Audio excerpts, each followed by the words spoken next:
They say that the higher the pheromone compatibility between two people, the better their offspring will be. Brett and I have a compatibility score of 99%. But he doesn't like me. He once said that people who let pheromones control them are no better than animals ruled by instinct. To fight against the idea of a destined bond, he rejected every approach I made and started dating other omegas. He even left me alone in an empty classroom during my heat. Desperate, I turned to the top student in our class, the cold and distant Adam, and begged him to mark me. Later, when Brett caught the scent of my pheromones, he went crazy and blocked my way. "We're the ones with the highest match," he growled. The alpha behind me bit my neck lightly and said to him with a teasing tone, "Higher than 100%? I hadn't expected my heat to come early. The suppressants in my bag were gone, and the peach-scented pheromones began to spill uncontrollably into the air. I fought against the burning heat spreading through my body and called Brett. Took him a long time to answer. "Grant, what kind of trouble are you making this time?" His voice sounded impatient, the background full of loud electronic rock. He was probably at a bar again. I didn't have the strength to argue. I could barely speak. "Brett, I'm in heat. Can you please bring me some suppressants?" He paused, then laughed under his breath. "You know how high our compatibility is, and now you're using that as an excuse to see me? What, hoping I'll lose control and mark you for Real?" "I'm not." But Brett didn't want to listen. "That engagement was arranged by our parents. I've never agreed to it. Stop having delusions, I'll never like you." His cold laugh carried a trace of drunkenness. Before I could say anything more, the call ended with a flat beep. I curled up on the floor, too weak to stand, too weak even to hold my phone. It was so hot, like a fire burning right through my chest. School had long ended, and the building was empty. No one knew that an omega in heat was trapped inside a classroom. I panted softly, my mind blurring at the edges. Just as my last bit of rationality began to slip away, I heard the creak of a door opening. The sunset spilled through the doorway, outlining the figure of someone walking in. I couldn't see his face clearly against the light, but then I heard his voice, low and cautious. "Grant?" I knew that voice. It was Adam, the quiet, top-of-the-class student who rarely spoke. The air was thick with the scent of my pheromones. Adam froze, immediately realizing what was happening. His voice was tense. "I'll go buy some suppressants." But the campus store had already closed, and the nearest pharmacy was nearly a kilometer away. Omegas in heat have no sense of security. The thought of being alone terrified me. Fear rose like a tide, choking me. I reached out like a drowning person grabbing a lifeline, my voice hoarse. "Don't go." Adam stopped, hesitated, then pulled out his phone and said something quickly. After a moment's pause, he crouched down in front of me. "The ambulance is on its way. Just hold on a little longer." His lips moved, but the words blurred together in my dazed mind. My chest itched and burned, as if 1,000 ants were crawling under my skin.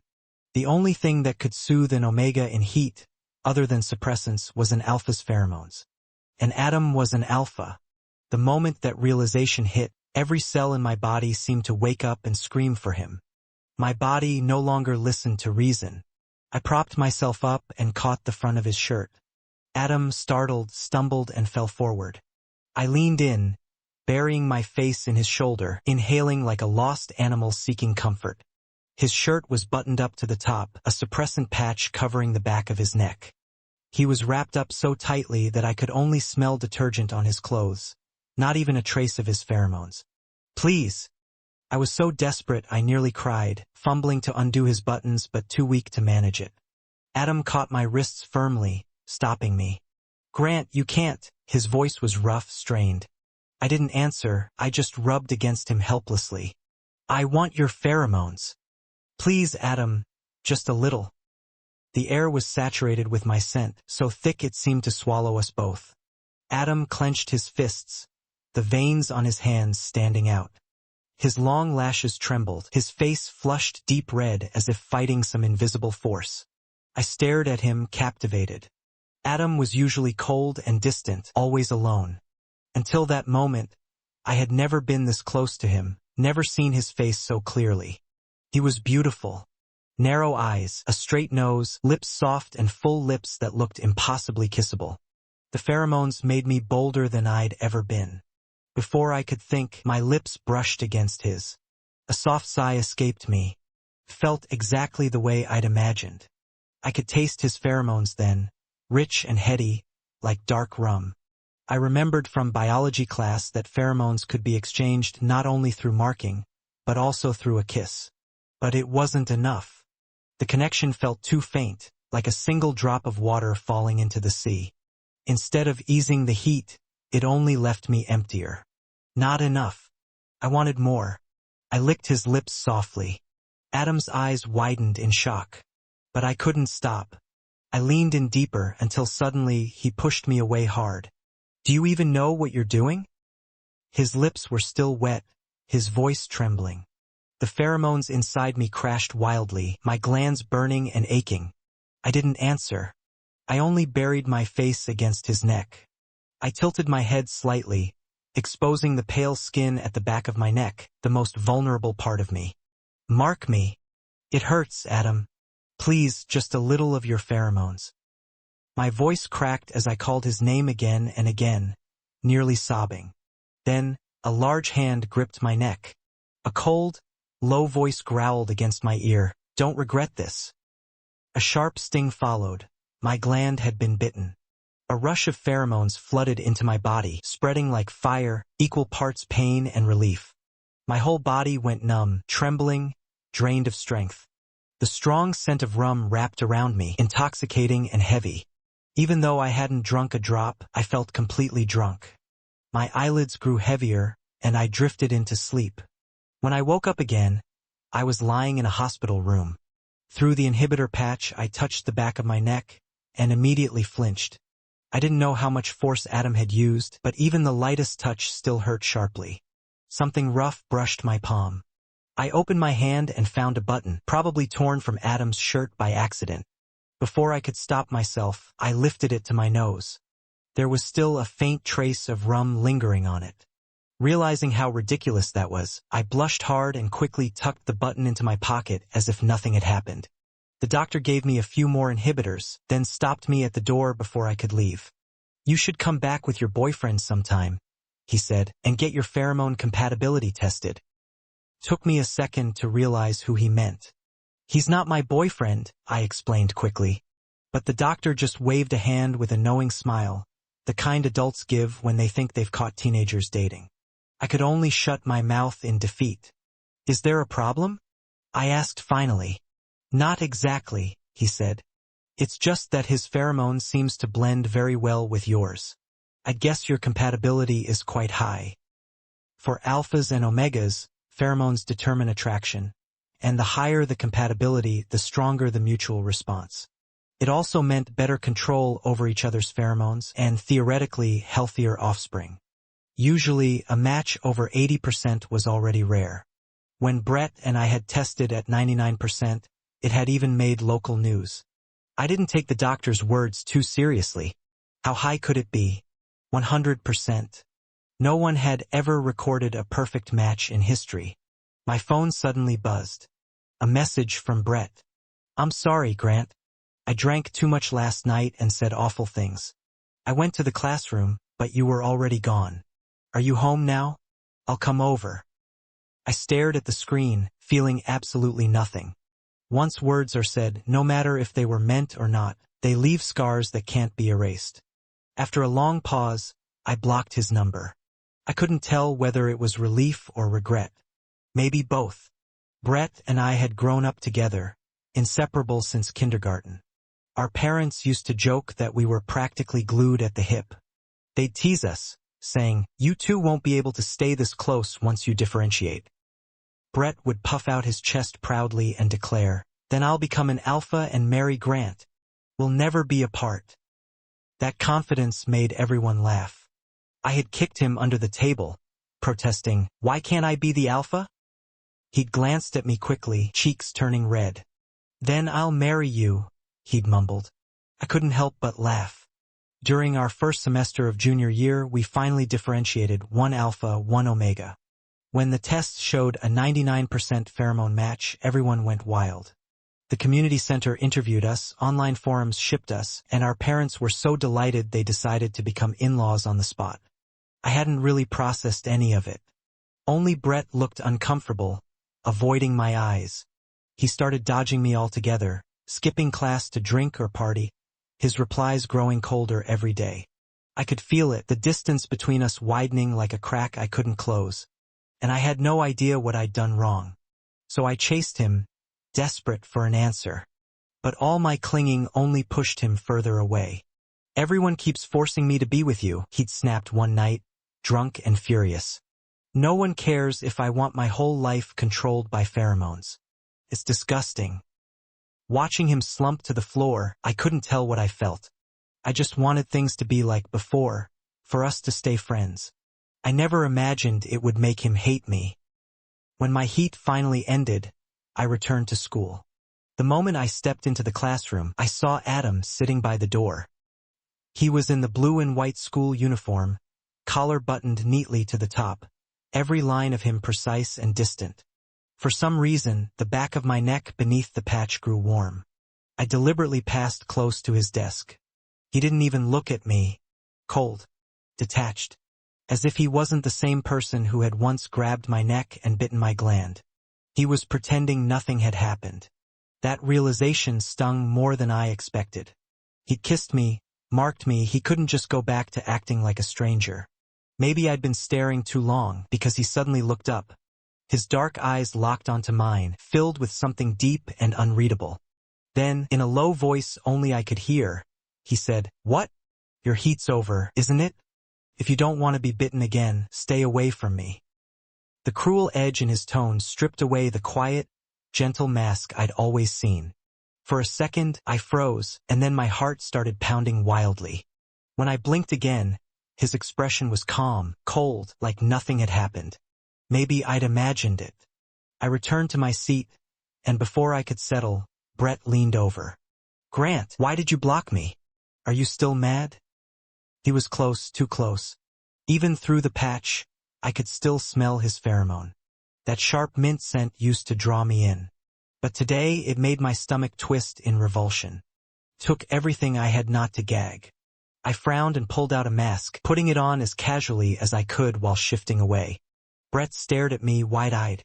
"You're avoiding me?" "No," I said evenly. "I just caught a cold. Don't want to spread it." "Really?" He looked skeptical but didn't press.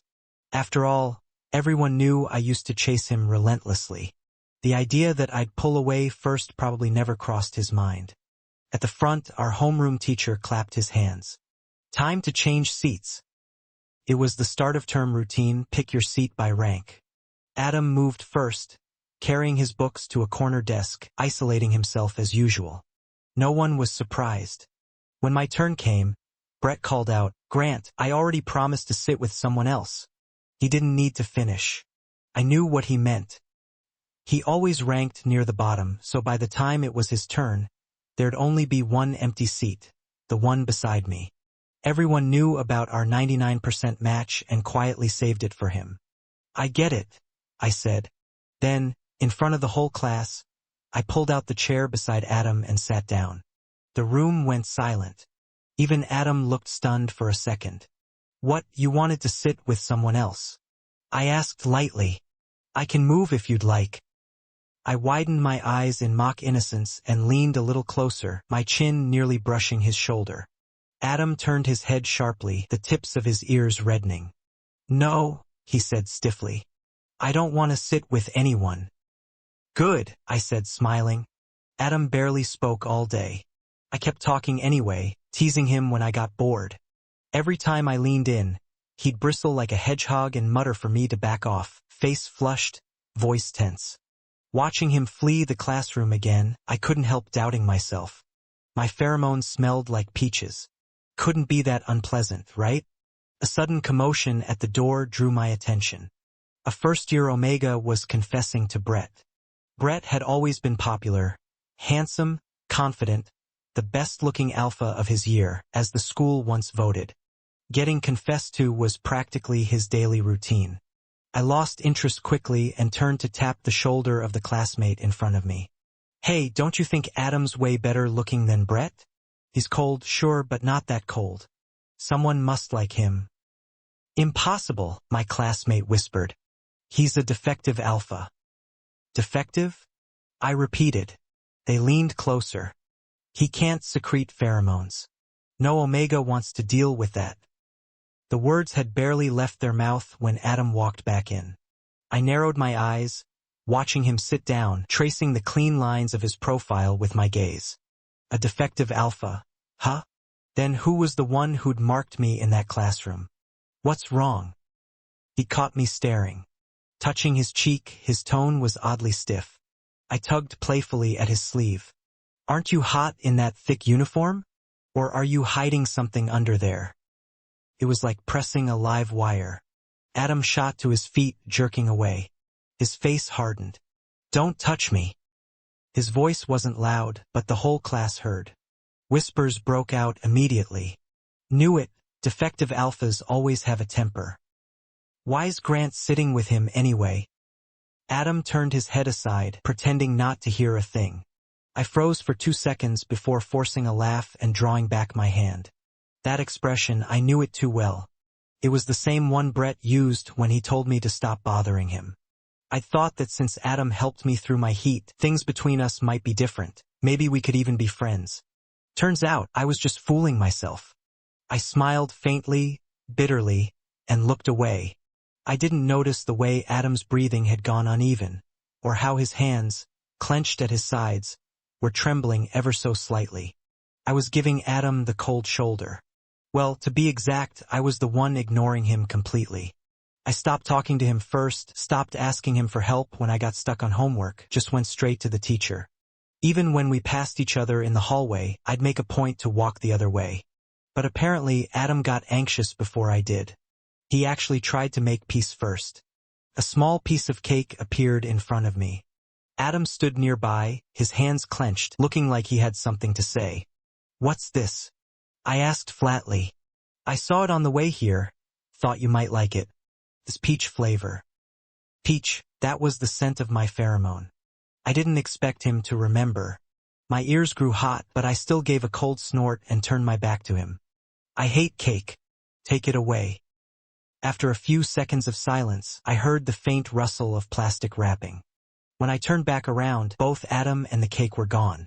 Seriously, dude? You couldn't say something nice before walking off?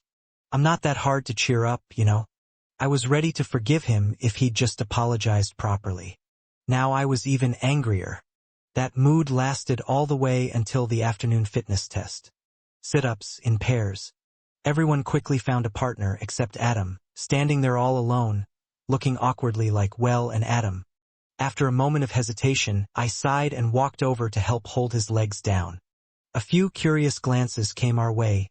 Even Brett looked over from a distance, brows slightly furrowed, his expression complicated. Grant! When Adam realized it was me, his eyes lit up immediately.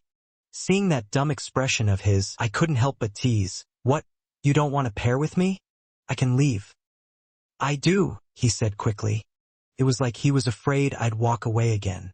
He clutched his head and started doing sit-ups fast, really fast. In just a few seconds, he'd made up for the reps he'd missed. I couldn't help thinking, well, the guy's got some serious core strength. After another few dozen, his pace slowed down. As he sat up again, his face drew closer and closer, until our foreheads almost touched. I could hear the sound of his uneven breathing. Grant, I'm sorry. I lifted my head and met his eyes. They were clear and bright, filled with sincerity. I didn't mean to snap at you that day. He trailed off, looking torn, like there was something he couldn't say. If you don't want to talk about it, don't. I'm not trying to force you, I said quietly. Everyone's got secrets they can't talk about, I get it. To ease the tension, I changed the subject. Aren't you hot in that? The gym was stuffy enough to choke on. Sweat beaded across his forehead. He hesitated for a second, then unzipped his jacket and took it off, revealing a long-sleeved sweatshirt underneath. When class ended, Adam stayed behind to clean up the equipment. I followed him quietly into the storage room. He put the last racket on the rack, then turned and leaned against it, silently meeting my gaze. Adam was tall. His broad shoulders practically blocked me from the light. The room was dim, the only brightness coming from thin streaks of sunlight sneaking through the narrow window. It reminded me of that evening when the sunset slipped through the cracks of the classroom door. And suddenly, I could almost smell that faint, intoxicating scent again. "Grant," Adam said softly, "you wanted to know why I keep my pheromones locked down so tightly, didn't you?" He's really going to tell me? My heart gave a small thump, but I tried to act casual. "It's fine. I'm not that curious." Liar. I was dying to know. "Come on. Just say it already." As if making a big decision, Adam pulled me toward the corner and motioned for me to sit on a mat. Then he crossed his hands, grabbed the hem of his sweatshirt, and pulled it over his head. "Wait, what? You're explaining, not stripping." It was the first time since my secondary gender awakening that I'd ever seen an alpha half undressed. But before I could even blush, I realized something was wrong. In the dim light, I could see the marks on his skin, bruises, and countless tiny needle scars. "It's pheromone disorder syndrome," he said quietly. "During my sensitivity periods, most people need 1 dose of suppressant. I need 10 times that amount just to stay in control. The doctor said if I keep this up, my gland will eventually fail. I'll lose the ability to reproduce, turn into a defective alpha." "There's really no cure?" I asked, stunned. "There is." Adam looked down at me, his dark eyes deep and heavy. "And Omega's pheromones can help ease my symptoms. But I'm allergic to almost every single one." I froze, unable to breathe for a second. That sounded like a dead end. But then, a thought flashed through my mind. I swallowed hard and asked softly, "You're not allergic to mine, are you?" Adam lowered himself onto one knee, his nose almost brushing against mine. He was so close I could feel his warm breath against my face. "Grant," he whispered, "you're the only person since my differentiation whose pheromones don't trigger a reaction." His voice was low and rough, brushing against my ears like a feather. "Grant, I really like your scent." That sounded dangerously close to a confession. My face was on fire. "All that distance, the way I pushed you away, it wasn't because I wanted to. I was just being greedy. The more I caught a trace of your scent, the more I wanted it. I was afraid that one day, no amount of suppressant would be enough to keep me in control." The room fell quiet. Adam leaned back slightly against the mat, his expression calm, but his white-knuckled hands gave him away. At that moment, he looked like a lost puppy, waiting, tail tucked, to see if he'd be chosen or abandoned. My heart softened completely. I didn't even think before blurting out, "I'll help you." "What?" Adam's head shot up, disbelief flashing in his eyes. I met his gaze, my tone firm. "During your sensitivity periods, let me share my pheromones with you. Stop using those suppressants. We're friends, right? Friends help each other. It's normal." "Friends." He repeated the word quietly, as if tasting it, rolling it over on his tongue. All the ambiguity, all the things we'd left unsaid, seemed to melt into that single word, friends. "Then, can I have a little of your pheromone now?" he asked softly. It sounded like both a request and a test. "Put your shirt back on first." Adam's face turned crimson as he fumbled to pull his sweatshirt back over his head. I couldn't help but smile helplessly and stepped forward to wrap him in a hug. His arms slowly tightened until I was pressed firmly against him. The scent of rum and peach, his and mine, blended together. It wasn't overpowering, but it made both of us sigh softly, as if we could finally breathe again. The back of my neck grew warm, my body reacting before I could stop it. I quickly pushed him away. "Okay, that's enough." Adam lifted his head from the crook of my neck. His eyes were glossy, the corners tinged red. My heart pounded wildly, like it might leap out of my chest at any second. I turned away, avoiding his gaze, and bolted out the door in a fluster. When I stepped outside the school, I immediately spotted Brett standing at the corner. One hand in his pocket, posture lazy, like he'd been waiting for someone. I had no intention of saying hi. I just walked straight toward the bus stop. But a hand suddenly reached out, blocking my way. Grant, let's go home together today. Brett smiled, standing a little too close. I couldn't help but catch the faint smell of mint and another unfamiliar Omega's pheromone lingering on him. I frowned and said nothing, heading straight for the bus and taking a window seat. Brett hesitated for a second before following me on. Did you drink? You smell like rum. I turned my head away, ignoring him. He gave a few awkward laughs, then tried to change the subject. Remember back in middle school after class, we'd hit the arcade and play all afternoon? Then we'd both get dragged home by the ears and get lectured over dinner. His tone softened, as if the distance between us had never existed. I almost laughed. He was the one who'd pulled away first, the one who'd told me to stop clinging to him. Now he was here reminiscing like nothing had happened. What do you actually want to say, Brett? I cut him off impatiently. Grant, he hesitated, his expression uncertain. What's your relationship with Adam? So that's what all this build-up was for. Why do you care? I shot back. Of course I care, Brett said quickly, his voice rising. We were engaged as kids, remember? You being this close to an alpha doesn't seem appropriate. I actually laughed out loud. What kind of childhood engagement nonsense is that? I've never acknowledged it. And you're right. An Omega shouldn't be too close to an alpha. To keep my boyfriend from getting jealous, maybe you should stay away from me. Boyfriend? Brett echoed, stunned. You just asked what Adam and I are, didn't you? I said, smiling faintly. Now you know he's my boyfriend.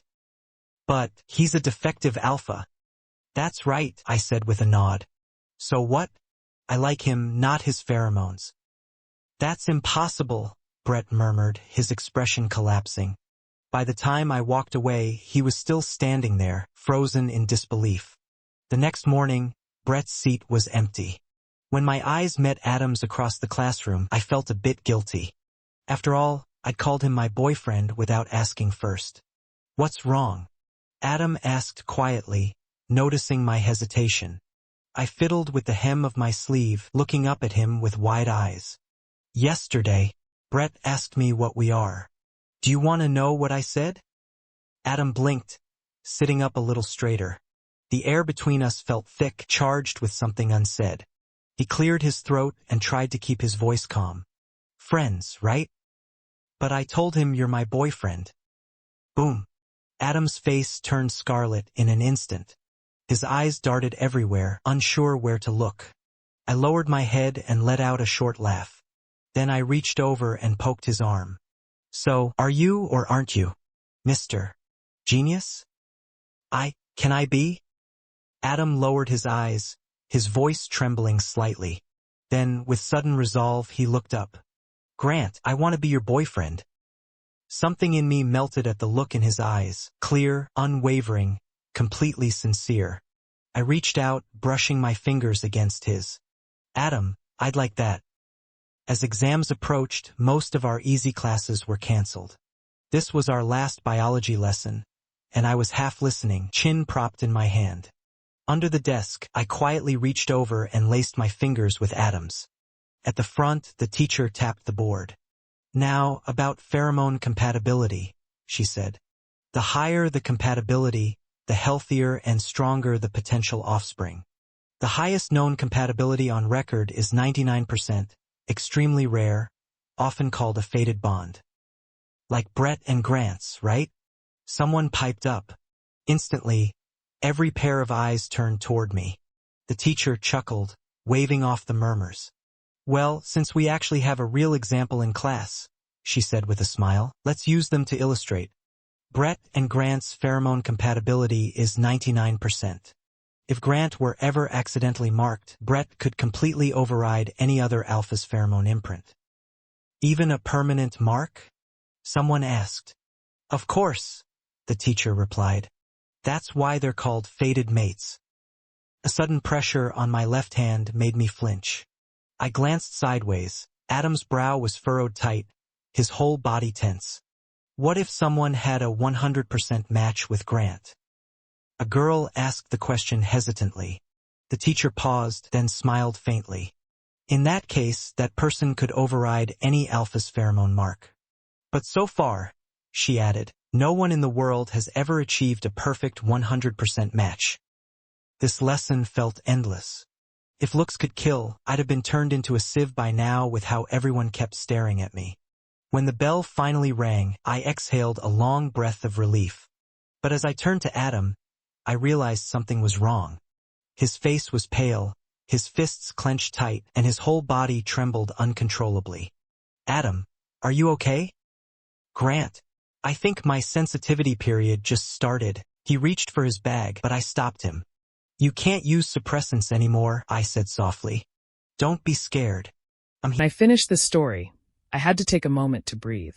The Perfect Match isn't just another romance. It's a story about obsession, fate, and the way love can both save and destroy. What starts as a tale about pheromones and compatibility slowly becomes a reflection on control and free will.